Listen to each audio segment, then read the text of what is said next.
Warning: our YouTube channel and its videos may contain scenes, language, and content that may not be appropriate for all audiences. These videos include surveillance footage, undercover pursuit of suspects, actual police and rescue operations, and fearless confrontations.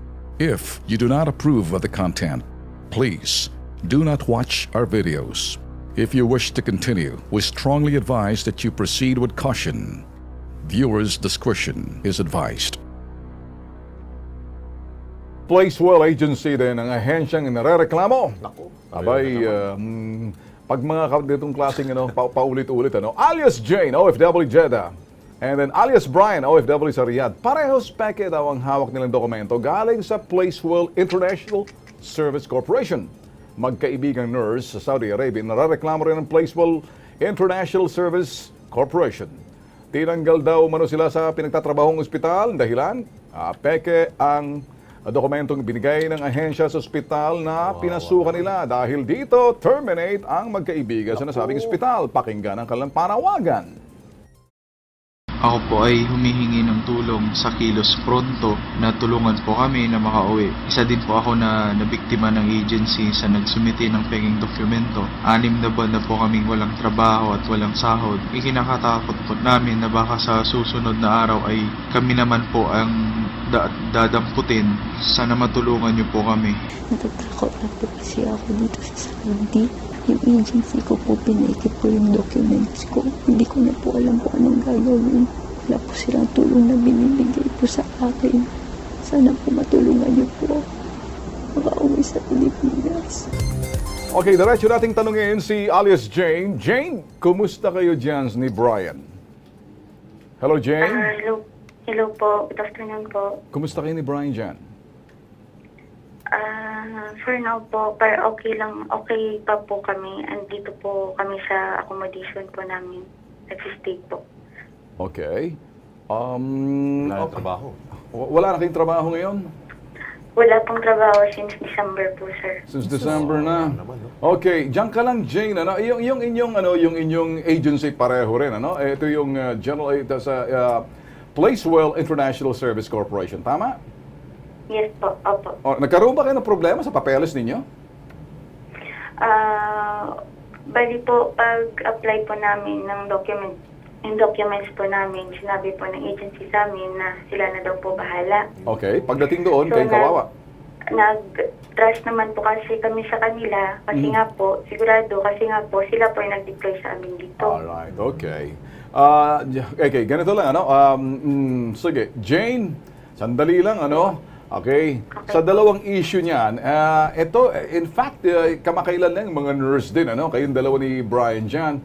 Sa dalawang issue niyan, nasa linya ng telepono si Eleanor Escueta, General Manager ng Placewell International Service Corporation, ang inareklamong ahensya. Ma'am, magandang hapon po. Ma'am Eleanor, magandang hapon po sa inyo. Sino to? Ma'am Eleanor, live ho tayo si Ben Tulfo Huto kasama si Alex Santos. Kasama rin ho natin yung isang OWA representative si Joseph Intobia. At yung mga nagre-reklamo ho, live ho tayo sa air sa PTV4, ma'am. Okay. Ma'am, itong dalawang kaso ho, na tong si Jane at si Brian, ang mga nagkakaproblema ho sila dahil kayo ho nag-ayos ng papeles, lumalabas para mga peke ho ata. Yung alin ang fake pen? Document. Yung dokumento ho, sila'y nalagay sa alanganin. Okay. Be specific pen kung ano yung fake? Okay, sige. Andiyan pa ba si Jane? Nandiyan. Jane? Jane, okay. Sabihin mo rito, Jane, kay Miss Escueta, na ano ang problema ninyo ni Brian at bakit nandyan kayo ngayon? Anong sinapit ninyo sa mga tulong nilang papeles na inilabas nila para sa inyo? Nakikinig niyo sa'yo. Sige, magsalita ka. Bali po yung nangyari po, terminated po kami since December kasi po sabi po ng kumpanya namin, yung documents nga po namin na ng company na fake daw po. Oh. Yung agency po namin, nag-assure naman po sa amin na wala pong mangyayari. pag na-deploy na daw po. Okay. So, nag-trust naman po kami sa kanila kasi nga po, syempre po, nanggaling na po sa kanila. Saka nakaalis nga po kami. Pero ngayon po, naghingi po kami sa kanila ng tulong pero wala po silang ginagawa. Para pong nagsasabi lang po sila na forwarded daw po yung email pero yun lang po yung natanggap namin. Wala pong action galing sa kanila po. Parang pinabayaan po kami nila. Okay. Jane, sige. Mrs. Cueta, abay, sagutin nyo nga ho ang sinasabi ni Jane at yung kasama si Brian na nagkaroon ng problema sa dokumento ninyo. Kayo ho nag-ayos niyan. Okay, then first of all, kailangan ko malaman yung, of course, yung name nila, and then ano yung company nila, nung destination sa Saudi, and then makakasagot ako sa iyo ng full details dyan. Ganito na lang, ma'am. Okay, sige. Let's Sir, kasi hindi nila sinabi ko anong fake, anong part po doon na fake. ay yung mga papeles ho na ginamit ho ninyo, doon ho lang nalaman. Like what po, Mr. Ben? Paano? Anong dati pong document? Okay, na- Jane, tanong kita, Jane, Yes, nakikinig po. siya. Ano daw mga peking papeles na ginamit ng Placewell Agency na tinanggihan doon kasi fake? Pakisabi sa kay Mrs. Cueta. Certificate of Employment po. Okay. Importante yun. Importante. Ano pa? Yun po. Okay. So COE. tinanggihan kayo roon sa doon sa place of working sa Jeddah Hospital. o sa hospital. Opo, hindi na po kami qualified mag-work po kasi nga po dun sa document po namin. Fake. Lumalabas fake. Opo. All right. Narinig niyo, Mrs. Cueta? Yun lang kasi, Ben, ang kiniklaim nila. Pero ano yung proof na kami ang gumawa noon? Ma'am, pinadala niyo ho sila. Ma'am, sandali. Just sandali, ma'am, ano? Ma'am, we're not accusing you, but we're trying to make you responsible and accountable kasi kayong ahensya, kayo nagpapadala from the start to finish, dapat nakikita yung kalagayan nila. They're in touch with you and you promised them something na wala since December. Sila ho'y nalalagay sa alanganin, pinadala ho natin sila, nagtiwala sa inyo, nagbayad sa inyo, gumamit kayo ng mga papeles na inayos ninyo, inaakusahan sila ng fake, hindi na sila pinagtrabaho, tinerminate sila. Ngayon, para sa akin, hindi pa ba sapat ho yan na parang umamin na lang ho kayo? Ben, yun yung claim ng worker. Baka naman po pwedeng give me time to... Alright, okay, I'll give you time. Sige, mama. Alright, ma'am, this is another thing. Kasi ito, dalawa ho to, ano? Kumusta naman ho, Mrs. Cueta, yung update tungkol sa reklamo ni Alona Padillo, domestic helper sa Jeddah, Okay. yung nakausap kita kahapon, placement agency rin, magbibigay kayo ng update ngayon. Hindi ho ba? Ben, tumatawag ako since this morning. Alright, so what's the update? Odette. Alright. Kausap ko Sino si Odette? Bernard. Wala kaming Odette dito. Hindi, kausap ko si Miss, Miss Nina, at in-endorse niya ako kay Mr. Bernard. Alright, so anong problema natin? Anong update ho roon sa kay Alona Padillo? Kasi, okay, si Alona kasi is claiming that she's being maltreated, right? Distress siya. Okay, the truth of the matter, Ben, ano siya, gusto niyang mag-transfer dun sa given sponsor ng kanyang auntie to Jeddah. And ang kanyang demand sa amin is she wanted to be transferred directly to Jeddah. Okay, From ma'am, what sandali. she said. Okay, I will take the note yung sinabi mo, ano? Tinawagan huli namin si Alona kanina. Eto ho ang kanyang pahayag. Pakinggan mo ho, ano? Meron pa dyan si Jane nakikinig sa atin. Sige. Okay, eto ho ang pahayag ni Alona tungkol ho sa inyong sinasabing parang lumalabas, parang wala kayong kasalanan. Okay, play. Sabi niya, bakit daw ako nagpapatulong sa tulpo? Bakit daw may humingi ng tulong sa tulpo? Sabi ko, kung yun yung paraan para mapabilis yung pag-alis ka dito, bakit hindi? Sabi ko gano'n kasi hindi niyo ako tinutulungan niya. Sabi niya, tinutulungan ka namin. Tapos na nga, may agreement na. Sabi ko, oo nga, tinutulungan niyo ako. Binigyan niyo lang ako ng papel. Pinapirma, yun yung tulong niyo. Hindi ko na kaya dito. Gusto ko na umalis. Narinig niyo ho, ma'am. Nagmamakaawa pagkatapos sabi mo ata hindi ko dating ang alam mo parang hindi parang lumalabas ho, parang kami dinidribble nyo, kami kinutsubibo nyo. Ang gagawin ko sa pasasakay kita sa Ferris wheel para nang sa ikay mahilo. Mismo ho si Alona na ang nagmamakaawa at kinagalitan mo pa bakit nagpa-Tulfo. Linawin natin, si Ben Tulfo, Erwin Tulfo.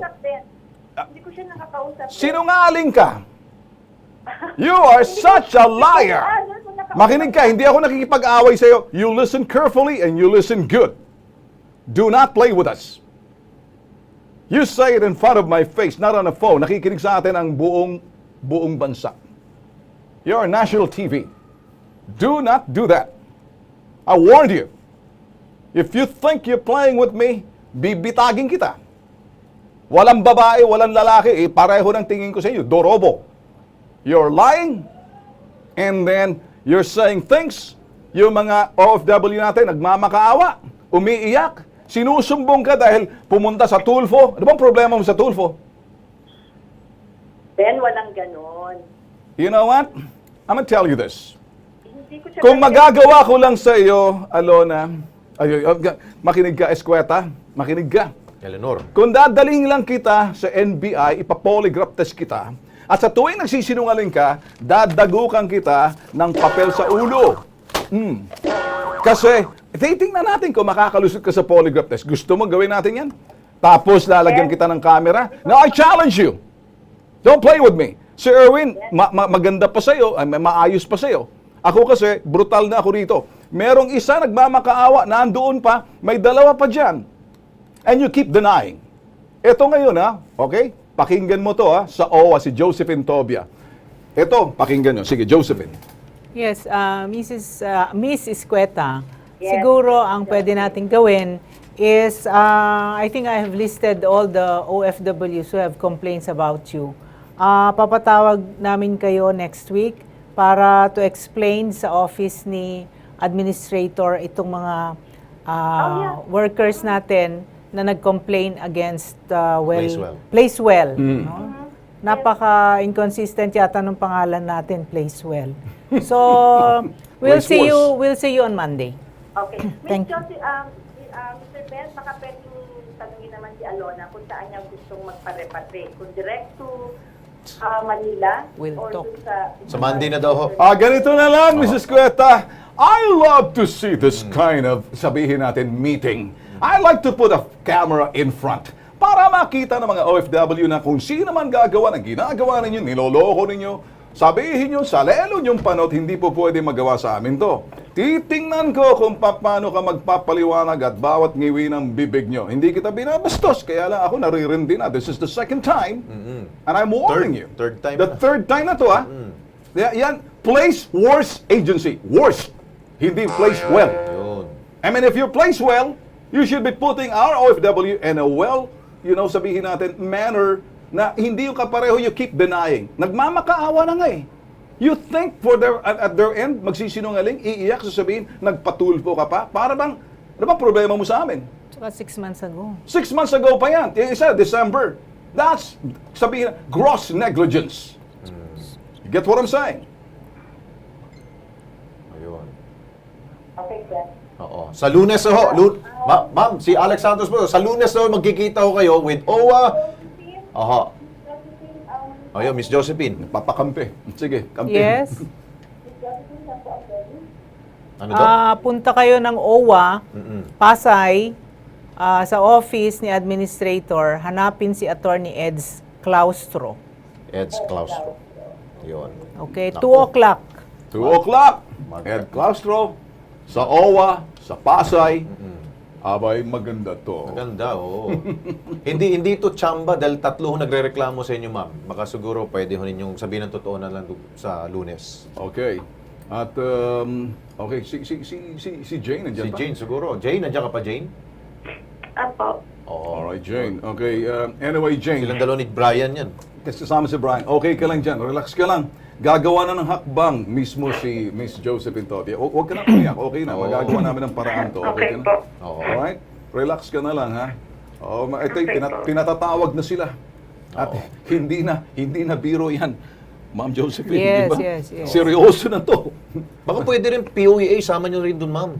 Representative from POEA para Actually, magkaalaman. pag natapos namin silang makausap, we will refer them Yun, to yun POEA. That depends on the workers if they want to fight. Yan ba mga ganun? Pwede mong tanggalan ng lisensya? Oo, recommendation sa POE. Yan! Tama, tama. With that, ma'am, kami nagpapasalamat sa iyo. Magandang hapon sa uulitin. Alam namin na kung minsan, you know what, kayo mga ka-KP, si Ma'am Josephine, malimit ho ang kanyang trabaho, nahihirapan siya, but then again, she's trying her best. Kahit nasa sunduin namin to, kung may helicopter lang ako, mas madali. Hindi, kaya lang, busy ho siya. Yeah. Kahit Saturday, and I really appreciate mga repatriation, busy. Ma'am, salamat huli sa uulitin. Ikaw, Lex, pasalamat. Yeah, thank you ma'am. Huwag kayong magsawa ho. Kung si Administrator, send our regards sa kanya. Yes. Senator, Actually, may malaking good tulong news kayo. ako. Yung isang dinulog nyo kahapon, nakausap na nung officer namin. Very good. Sa Tabuk, KSA. Okay. Alright. Okay. O Ben, POEA, nandiyan na. Okay, sunod-sunod na reklamo laban sa Placewell Agency. Tatangin natin diretso kay Hernando Reyes, ang Director 2 ng Anti-Illegal Recruitment Branch ng Philippine Overseas Employment Administration or POEA. Ito ngayon. Nandiyan na ba sa linya? Yeah, Director. Alright, tinatawagan natin. Okay na. Okay, Director Hernando Reyes, Sir, nandiyan ho. Kumusta ho kayo? Sir, kumusta ho kayo?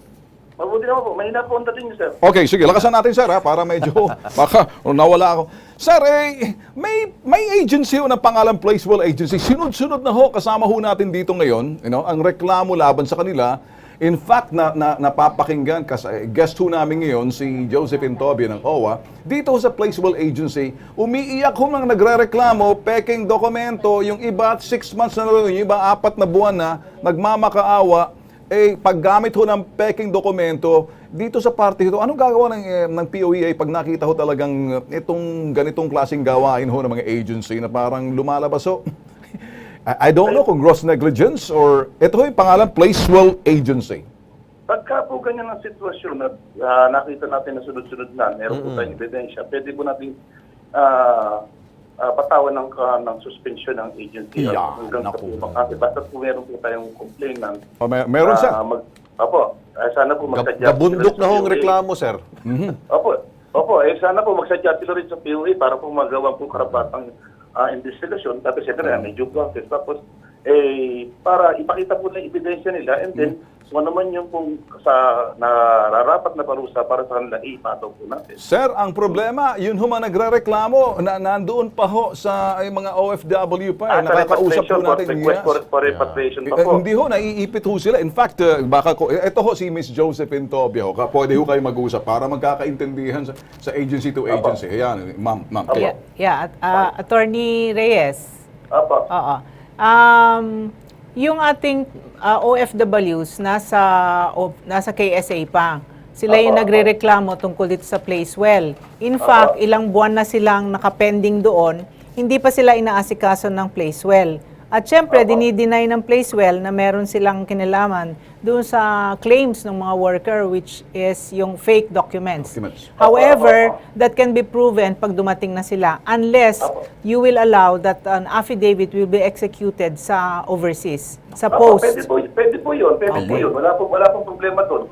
May po ng POA, basta po may sworn statement, sa embahada o sa polo, ipapadala po yun dito at maaari na pong mangyari ang investigasyon. Okay. Kahit yung worker wala po doon, basta po meron siyang under oath na complaint na galing sa embahada o sa polo. Sige, we will inform the polo sa KSA to assist them. Pero hindi ba pwede, Director, motopropyo kagad do? Dahil parang dito na rin nila nailathala yung kanilang reklamo eh. At least, narinig ko ng buong Pilipinas. Kahit po, sa matter of fact, kahit wala pong sworn statement ng worker, a mere detailed report by the polo or by the embassy can be used as a basis for the filing of the case. Yes. Yung po tinatawag, tama po kayo sa sinasabi niyong motopropyo case. Yes. Yun po. The POA will be the one to initiate the case. Dahil kung nantayin pa natin yung kanilang sworn statement, ang tagal pa ho nun. Kailangan pa ng red ribbon yun, di ba? Naku. Ang problema po nito, kung naman po kami naman po mag-initiate, wala naman po kami ebidensya hawak-hawak. Kaya ang siyempre, we roll by the evidence. Okay. Sir, kami naman ay gusto namin makita ho, Attorney Reyes, na yung mga nasususpending mga airing at derogatory ho mga record, walang karapatan na ho na kumbaga maging ahensya ng magpadala tulad nitong Placewell. I'm not saying that they're guilty, pero umiiyak na ho yung kausap ho namin sa airing. Naririnig nga ho ni Miss Josephine Tobia, narinig ko ng buong bansa. Opo, Hindi opo, naman ho opo. siguro mag-iinarte ho itong mga nakaranas ho talaga ng kalbaryo. Nandun ho siya 6 months na paggamit ng faking dokumento, tinerminate ang kanilang mga services, gawa nga ho yung faking documents. So doon lang sa party ho ng ganun, hindi naman ho siguro ahahantong sa ganyan kung doon sa mga dokumentong yon. Opo, tapos meron pa isang remedial worker. Kung ang kontrata niya ay nabalidate, pwede po siya next of kin dito, pwede po mag-request for repatriation. Ayun, okay. Opo, opo. Yun ang ginagawa nila. Yan, okay. Ayan, okay. With that, sir, kami nagpapasalamat sa inyo, ha? Thank you, sir. Thank you, ha? Okay, Lex, ano Sige tingin po. mo, Lex? Hindi na, okay na. Sige po. Ayun. Ayun. Thank you, sir. Thank you, Director. Maasahan ng POEA.